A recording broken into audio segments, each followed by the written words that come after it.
சென்னை பெரும்பாக்கத்தில் குடியிருப்பு பகுதியில் தாழ்வாக சென்று மின் கம்பிகள் ஒன்றோடு ஒன்று உரசியதால் தீப்பற்றியதில் மின் இணைப்பு துண்டிக்கப்பட்டு 3000க்கும் மேற்பட்ட வீடுகள் இருளில் மூழ்கின.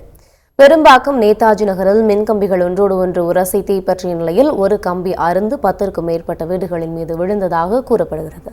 இதுகுறித்து அரசன் கழனி மின்வாரிய அலுவலகத்திற்கு அந்த பகுதி மக்கள் தெரிவித்த நிலையில் மின்வாரிய ஊழியர்கள் நேதாஜி நகர் மற்றும் பெரும்பாக்கம் தமிழ்நாடு நகர்ப்புற வாழ்விட மேம்பாட்டு வாரிய குடியிருப்பில் மின் இணைப்பை துண்டித்தனர்.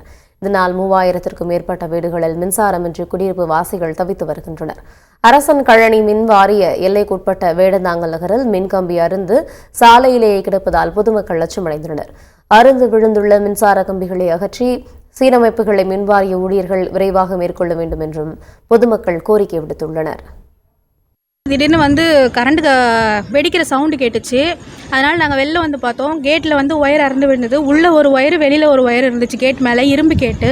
அதனால் நாங்கள் எல்லாருக்கும் கால் பண்ணி பார்த்தோம். யாருமே இது பண்ண முடியல. எல்லா 15 வீடு இருக்குது இந்த லைனில், இந்த தெருவில். யாருக்கும் கால் பண்ணி இபி ஆஃபீஸ்க்கு கால் பண்ணாலும் எடுக்கலை. அதுக்கப்புறம் ஒரு 1 ஹவருக்கு அப்புறம் அவங்க இபியிலேருந்து கரண்ட்டை கட் பண்ணியிருந்தாங்க. அது பார்த்துட்டு ஒன்றுமே பண்ணலை, அவங்க திரும்பி போயிட்டாங்க. இங்கே பாம்பு பூச்சி போட்டெல்லாம் வர்றதுக்கு வாய்ப்பு இருக்குது. இபி ஆஃபீஸ்க்கு ஃபோன் பண்ணாலும் டக்குன்னு ரெஸ்பான்ஸ் பண்ண மாட்டாங்க யாரும். ஸோ இதனால் யாருமே வெளியில் வர முடியல, போக முடியல. இது மாதிரி இயல்பு நிலை ரொம்ப பாதிக்கப்படுது. டோட்டலாகவே இந்த தெருவுக்கே பார்த்திங்கன்னா 2 கம்பம் தான் இருக்குது. இதனால் இடைவெளி இருக்கிறதுனால அடிக்கடி இந்த மாதிரி நடக்குது. ஸோ இதுக்கு கவர்மெண்ட் தான் ஏதாவது முடிவு எடுக்கணும்.